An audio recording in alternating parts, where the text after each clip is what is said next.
There's a world where heavy lifting is done with the push of a button, where going easy on your lawn is possible. So spring into action, discover new places, because with machines like these, 63rd and Wallace. So if you are new to Wonderword's games, you might be wondering what are these and what makes them different from other games. Well, Wonderword creates games that are designed purely to be played by your voice and by your ears. So there's no graphics. All the graphics that are in the game are created by your mind. So everything that you experience is, well, in your mind, which is a lot of fun. And I am, I think, uniquely qualified to sort of demonstrate these games. And if you are wondering, well, why is Liam qualified? Why is Liam? Who is this guy? I am totally blind, so I do not have any usable vision. My world is completely auditory and sensory in other ways. And so games like these are perfect for me as there are no graphics that would put me at a disadvantage with other players. And so I think it is very unique, very different, and Wonderword have given me the opportunity to demonstrate their games, and we'll be taking a look at Chapter 1 of Escape 63rd and Wallace, as well as taking a sneak peek at the second chapter, which is now available, which is super, super exciting. So, if you are a follower of my channel, you know that this is not new for me. You know that I have talked about these games before, but I really appreciate Wonderword giving me the chance in a more official capacity to actually talk about them and play them for you guys. And so we are going to get to do that. So if you do not know the story behind Escape 63rd and Wallace, I'm going to give you a just very quick rundown so that you are a little more in tune with what's going on. So again, don't forget that Wonderword is available at wonderword.net. You can read about their games. You can get links for the Echo. So these are Echo games. So we'll be playing them with our Amazon Echo today. And due to the wonder of technology, you'll actually be hearing them straight through your stream. We do professional here. So Escape 63rd and Wallace. And Escape from excuse me, Escape from 63rd and Wallace is an audio adventure that takes the listener on a journey to Chicago in 1893, following Charlene, a young woman searching for her sister. This horror-themed story is full of puzzles that you will need to solve in order to succeed. So, very cool historical drama if you are into like historical fiction, which I suppose it is sort of fiction, nonfiction. It is based on true events, but we will give this a go. And I'd like to thank Wonderword for being in the chat as well, doing their part to help promote. And don't forget that they do have a YouTube channel, which has really cool news. If you want to know what's going on at Wonderword, give that a follow. All the links that you could ever need are in the description of this video. So how about we play a little Escape 63rd and Wallace? And like any skill, we will open it by invoking its skill name, which I believe is Escape 63rd. So here we go. Alexa, open 63rd. I'm sorry, Escape 63rd. To control a video device with your voice, sorry. you Alexa, need to connect it first. open Escape 63rd. Welcome to Escape from 63rd and Wallace. Here we go. Produced by Polar Night Studio. Powered by Fabula. And presented by Poptale. A suspenseful horror story, inspired by true events, that contains sounds and descriptions of a graphic nature. Active listener discretion is advised. Escape from 63rd and Wallace offers two different modes. Story mode, containing a rich narrative and fewer challenges. And puzzle mode, containing less story with emphasis on puzzles. Keep in mind, that you can change between the two modes at any time by simply saying story mode or puzzle mode. For more information, say tutorial. To hear this message again, say repeat. Otherwise, please choose either story mode or puzzle mode to continue. Tutorial.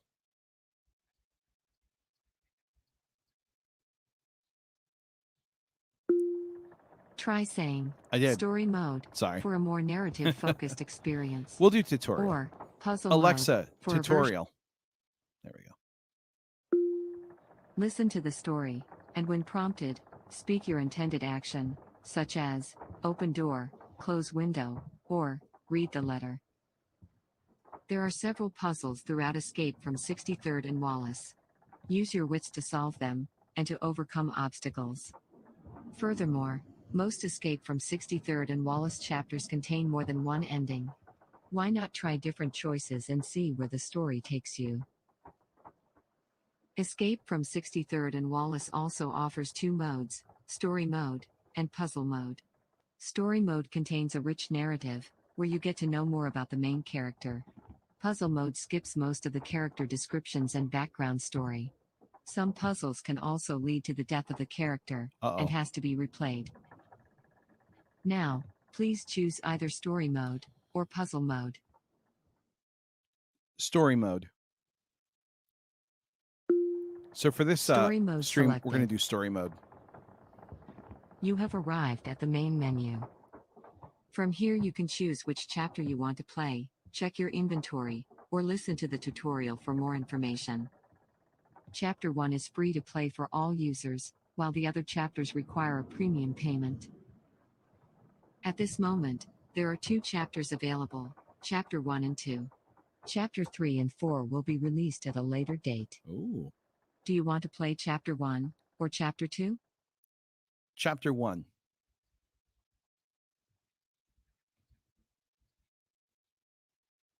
To play a chapter, name the chapter's number. Sometimes Currently, I think I got ahead of myself. 1 and Sorry. 2 are available. Alexa, chapter Say 1. It would help if Entering I would turn chapter on the 1 in story mode. sound, but here we go. Let's begin.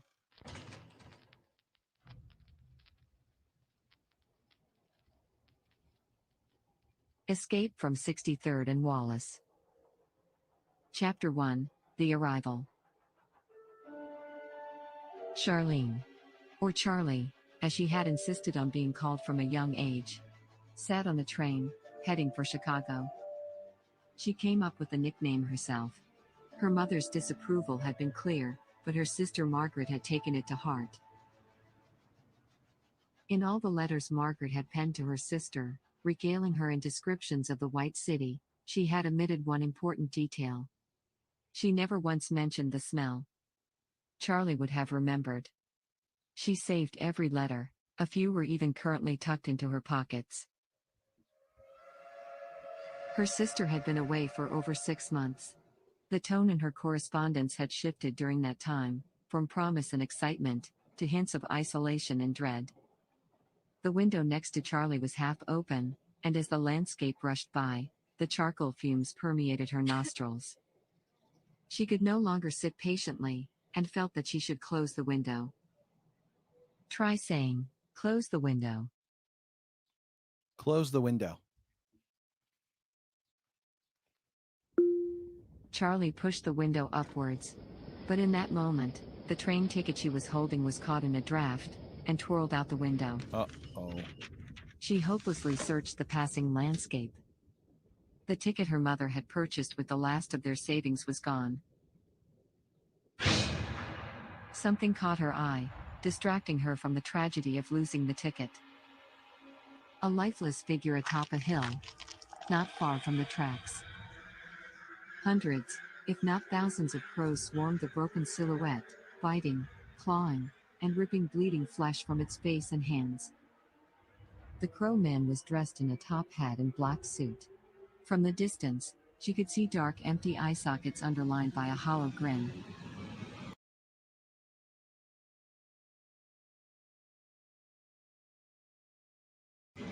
Charlie stared back in sheer horror, oblivious to the noise of the train, and the chatter of the passengers fading into total silence. Time itself slowed down, like a trickling tear of wax, hardening down the side of a candle. Ice crystals began to form in the corners of the window, and she could see her breath in the chilling air. The sweat on the back of her neck made her shiver.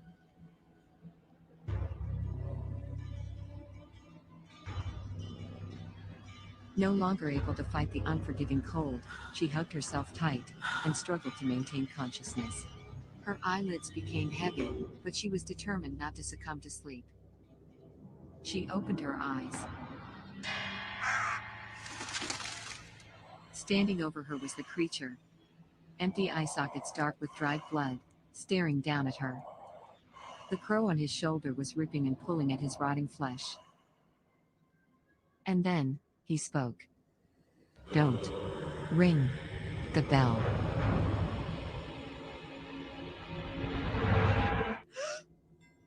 A sudden tap on her shoulder. She expected to see the creature crouching over her.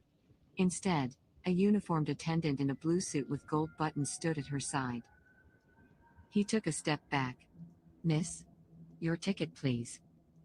With the ticket lost, Charlie considered whether she should attempt to blatantly lie and tell him that her ticket was in her stored bag at the other end of the car.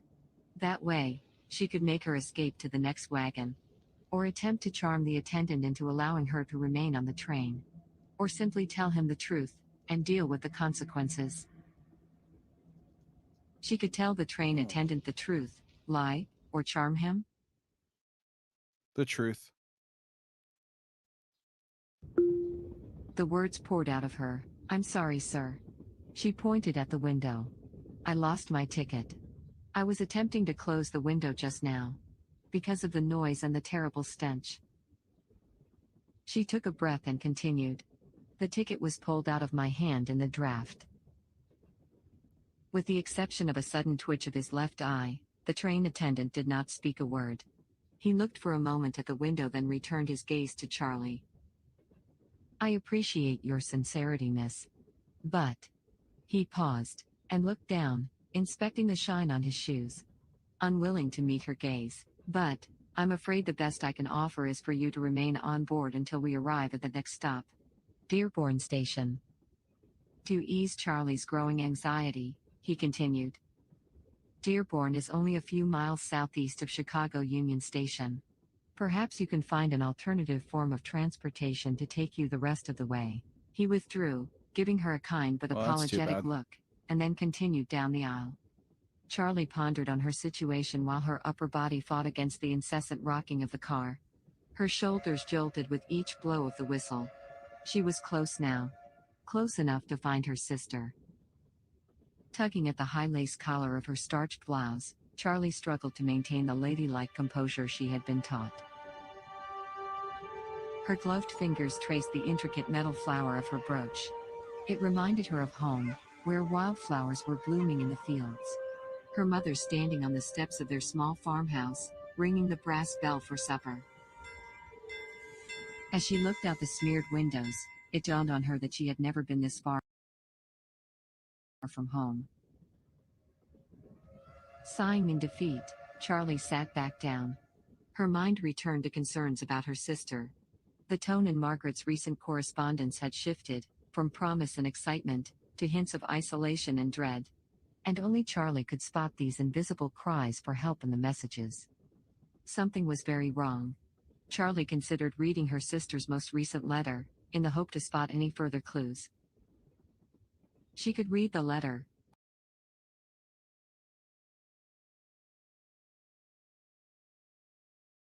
or put it away. Read the letter.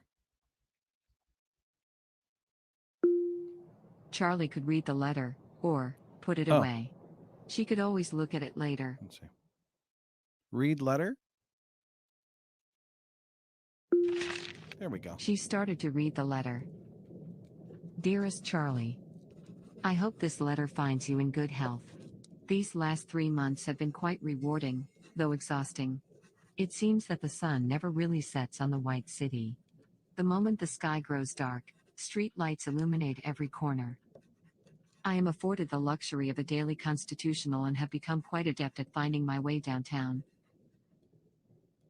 The World's Columbian Expo opened 5 weeks ago, and all manner of exotic people have traveled to see the fair. They often stay in the hotel for which I am employed. It is an immense structure, and I swear that I discover new corridors each week. These nights, fireworks fill the sky, temporarily turning it blood red in their wake. It is a sight to behold. The good Dr. Holmes, my employer and proprietor of the World's Fair Hotel, has informed me that I shall now be quartered in the staff rooms on the first floor. The previous occupant of the bed suddenly left their position, which is not an unusual occurrence. I must admit that I shall miss having a window from which to gaze. The hour grows late, and I must retire for the evening. My lamp oil is dwindling, and I am afraid that soon my room will become black as pitch. I beg of you to respond with haste, for I miss you so. Your loving sister, Margaret. Charlie looked over the letter again, and wondered if she should read one of the paragraphs, the whole letter, or put it away. Put it away. Charlie carefully folded the letter and slipped it back into the envelope. The previous view of endless fields peppered with the occasional buildings and farms had morphed to stern, silent architecture. Through the darkening afternoon she could see buildings and inky water surrounding the white city. Suddenly the train attendant reappeared, and with him, the slowing down of the train. Miss? We have arrived at Dearborn Station. I need you to collect your belongings, and depart this train. Oh. Yes, right. Thank you, sir, Charlie said in defeat. She grabbed her purse and stood up. Her worn travel bag was tucked away at the other end of the passenger car. As she started walking, he gently grabbed her arm. Stay safe, miss. Chicago can be a rough city for a young lady. She freed her arm gently, and walked towards the luggage compartment. Once there, Charlie started to search for her bag among the large selection of bags and boxes. There were 9 compartments altogether, 3 rows on top of each other. Oddly, the compartments were not labeled. Instead, there was a sign on the wall, with the text, "Baggage Reference Card," written in large letters. There was no time to lose. She needed to locate her bag, tagged for Chicago, among the 9 compartments. Charlie could inspect a compartment, or check the sign on the wall. To choose a compartment to inspect, say top, middle, or bottom, followed by left, center, or right. For example, saying top left would refer to the top row, left column compartment. Top left. Akron, Albion, Austintown. Nope. No. This was not the right luggage compartment. She might be able to find her bag if she referred to the illustration on the sign. She stood back, and observed the compartments once more. 3 rows of 3. Charlie could inspect a compartment or check the sign on the wall. Top right. Charlie could choose a compartment to inspect. Oh, right. Say top, middle, So or be bottom, top. followed by left, center, or right, to choose a compartment in the grid. For example, saying Alexa, top left. top center. Detroit, Dayton, Oh. Defiance. No. These were not the right cities. If she studied the baggage reference card on the wall, she might be able to figure it out. She stood back, and observed the compartments once Alexa, more. bottom left. Columbus, Cleveland, Cincinnati, and Chicago. Ooh, I found it. She found her bag. Worn and scratched, kept together with tar string. Unmistakably hers. Charlie attempted to pull it out, only to find it was stuck beneath the weight of the other bags. Suddenly the whistle echoed throughout the station. In just a moment, the train would depart, with Charlie on it. This was it. She had to make a decision. She could attempt to yank her bag free and leave the train, as was expected of her. Or, she could stay on board and hope that the attendant would allow her to remain for one more stop. She could yank her bag and depart the train, or stay on board. Stay on board. The steam whistle announced its departure and Charlie sensed a subtle shake of the train. "You are still here, miss?" The train attendant had caught her in the act once again. He continued. "Unless Miss departs the train this very moment, I will be forced to notify the Chicago Police Department." The attendant pulled the bag free and pointed at the train door. Well, She stepped down onto the platform as the train slowly commenced the final leg of its journey, dropping her bag at her side and looking around to find her bearings. we tried. Suddenly she felt short of breath. She put one hand on her chest to steady herself. Her head was swimming, and her vision became blurry. Charlie sank down to the ground. Her arms dropped to her sides as she collapsed on the concrete platform, and all went dark. That's not good.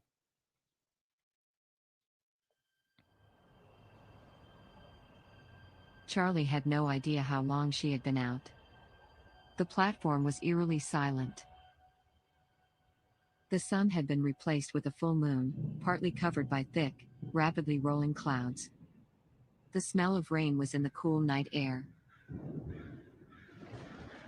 Still coming to terms with her blackout, Charlie desperately looked around to find someone, anyone, who could help her. With what, she was not sure. There was no one in sight, only cold stone and empty walkways. She took a deep breath and walked over to a large rusted sign which indicated that she was standing on platform 6.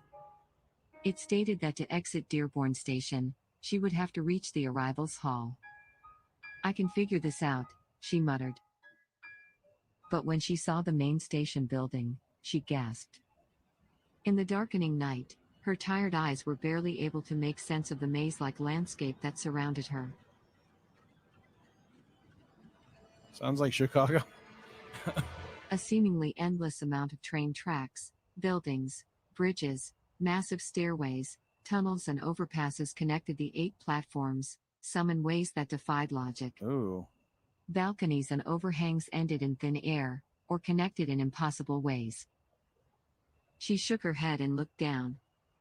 To her surprise, she noted that she was clutching her sister's most recent letter. Something told her that it was safe here, on platform 6, and she could return at any time if she got lost. From her current position, she could see the access to platforms 7, 3 and 2. She could proceed to platform 7, 3 or 2. Or read her sister's letter. Platform 3. Charlie reached platform 3. She felt a chill run down her spine, as a sudden feeling of being watched came over her. She quickly turned around as footsteps echoed behind her. But no one was there. She stood in silence, listening for more steps, but heard none, so she continued. Looking around, she could see the access to platforms 6, 5, and 7. And wondered where to go next. Platform 5. Charlie walked to platform 5.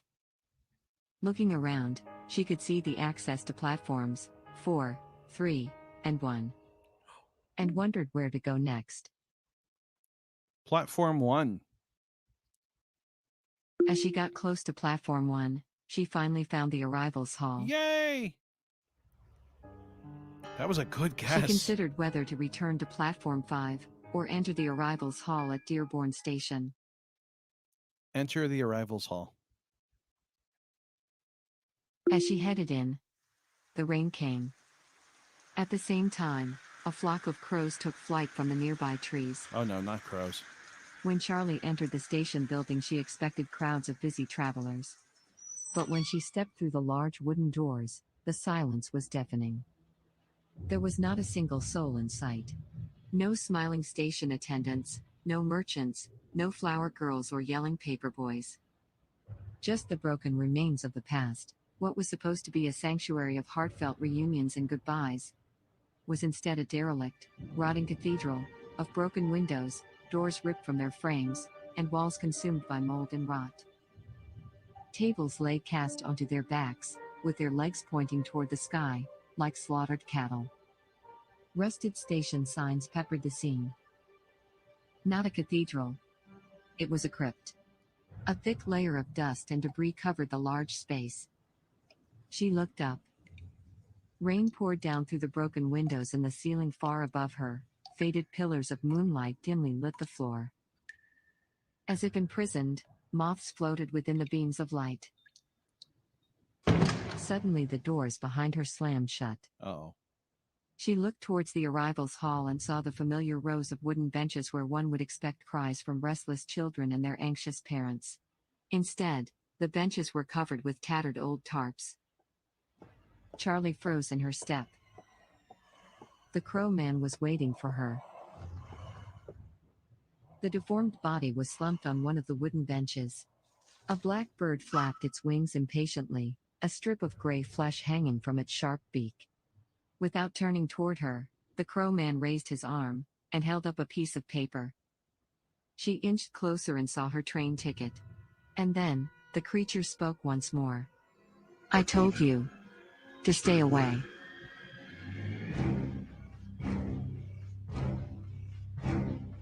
Oh boy.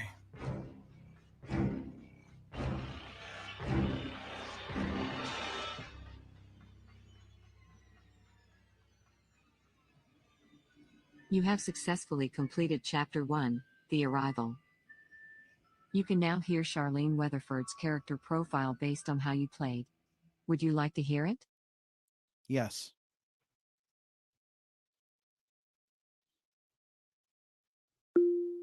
Here is the character profile of your own version of Charlene Weatherford, based on your decisions in Chapter 1. In your story version of Escape from 63rd and Wallace, she does not compromise with the truth, despite when such honesty may work against her. However, sometimes, she gives up too easily and relies on others to solve her problems. Sometimes her honesty and being the keeper of truth negatively impact her attention to details. Looking closer at Charlene's relationship with her sister, it is clear that it's very close and sisterly, which does not come as a surprise considering they are siblings. Charlene reads all correspondence that is sent to her from Margaret. Lastly, it is promising to see Charlene's excellent ability to adapt to new situations and scenery. A skill she would be wise to continue to hone on her journey to the World's Fair Hotel on 63rd Street and Wallace Avenue. Yep. All your choices in Chapter 1 will get carried over to Chapter 2. Would you like to continue with Chapter 2 now? Yes. So we're going to do a little sneak peek here. You do not have access to Chapter 2. You can buy Chapter 2 to continue Charlene Weatherford's story in search of her sister. Would you like to learn more? Yes. Yes. There we go. Join Charlie in the second installment of Escape from 63rd and Wallace. As a Prime member, you save 79 cents. Ooh. Your price is just $3.20 plus tax. Would you like to buy it? Yes, I would. Great. Your order is complete and I've that emailed is how you a easy receipt. it is Thank you to for upgrade. your purchase. Look at that. Entering Chapter 2, in story mode. Let's begin. So we're going to get a sneak peek. We're going to go up to the first choice, you guys. And Chapter 2, we don't want to spoil the doctor's appointment. Okay, here we go. In Chapter 1, Charlene Weatherford was told to depart the train at Dearborn Station. Once there, she encountered the mysterious Crow Man.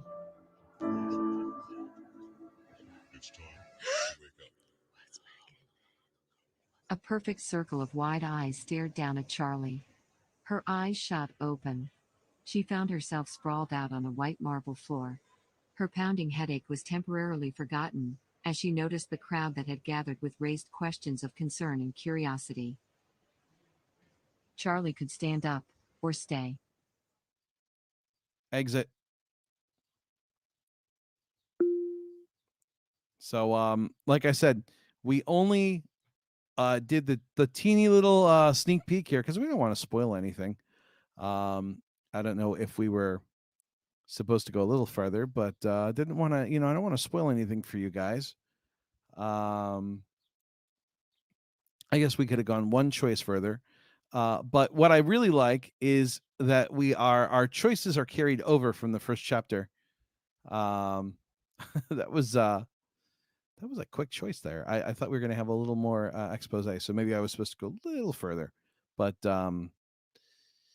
that is Escape from 63rd and Wallace. I always want to say 64th. I don't know. I think the Nintendo 64 pops in my head, but it's the 63rd and Wallace, actual famous piece of Chicago history, and very cool. And it's really cool to see that made as a game.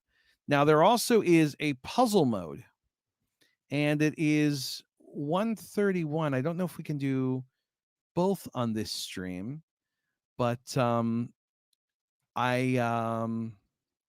do want to let you know that there is a puzzle mode, and the puzzle mode is more, well, puzzle oriented. And one thing about puzzle mode, which the game did mention to us, which you have to keep in mind, is that you can lose. There are ways to die or fail the puzzles. So these are definitely things we have to consider. And so in later chapters, we will run into more puzzles. And I like the puzzle mode, and I like the story mode. I like that you have a choice between the both, between both of them. And so that is available right now on your Echo.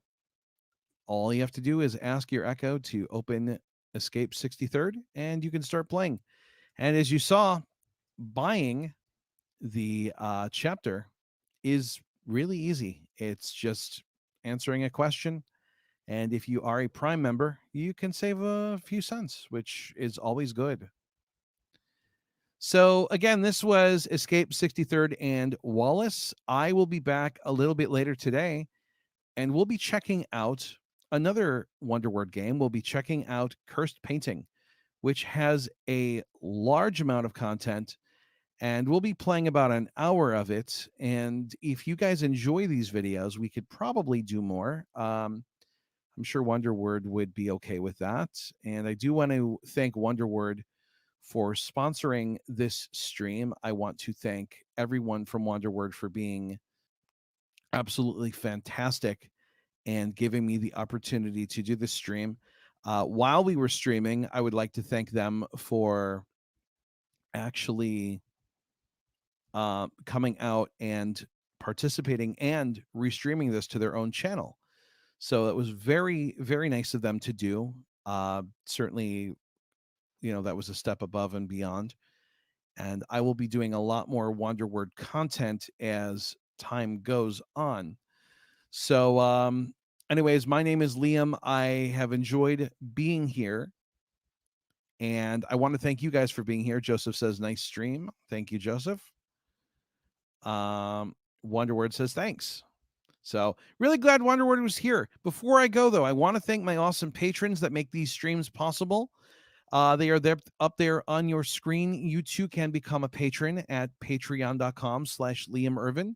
So big, awesome, special thanks to Danny Combs, Shane Davidson, Michael Lau, Kyle Smith, Ivan Soto, Munawar Vajani, James Dean, Jim Denham, Anya Kristen, Michael Maslow, Trevor Johnson, Kevin Lyon, Stephen Luttrell, Simon Yeager, Lukish, Austin Nix, Sarah Hawk, Jason Smith, Cataline Avisara, Audio Game Geek, Hillary Duncan, Heather Messaker, Melissa Rowe, Shane Early, Ashley Coleman, Bianca, Courtney Barton, Bryant, Roland Engelsma, Axel Schrull, Abdullah Dubase, Changeling, Chad Blanco, and Jack Filichek. Thank you to all of you that are patrons. Thanks to everyone who has shared these videos, who enjoys them, who likes them. I could not do it without you. So coming up at 4 p.m. Eastern, which is just under an hour and a half from now, I'll be playing The Cursed Painting. We'll be spending about an hour with that. We'll explore the world of The Cursed Painting, talk about it a little bit. And I hope you can join me for that. I am looking forward to it. I love RPGs. I think you're going to love it as well. Don't forget, this game is available now. Escape 63rd and Wallace. You can play it on your Echo. Chapters 1 and 2 are available. As the game said, chapters 3 and 4 are coming. Also, make sure you check out wanderword.net, WANDERWORD.net, and you can get all the information on what they're working on, find out about their games, and follow them on social media and YouTube. So, again, I am Liam. I want to thank all of you for joining me for this look at Escape 63rd and Wallace. I know it was brief, but listen, there's a lot of story choices to make. There's a puzzle mode to try out. So why don't you try them out? You don't need an Echo device. You can always download the Alexa Cancel app for Windows 10. I knew that was going to happen. I had to cancel it. You can always download that app for Windows 10, and you can play on your computer. If you have a phone, you can download the name of the Echo app or the Alexa Cancel app, and you too can play on your phone. So lots of great choices. You don't have to have a smart speaker like I do. It is up to you. So anyways, I want to thank you guys for being here. As always, thank you for watching and or listening. Good night and good corn. I'll be back at 4 p.m. Eastern. So keep watching this space, and we'll be playing some curse painting. But as for now, I'm out of here. Thanks again for being here. I'll catch you guys later.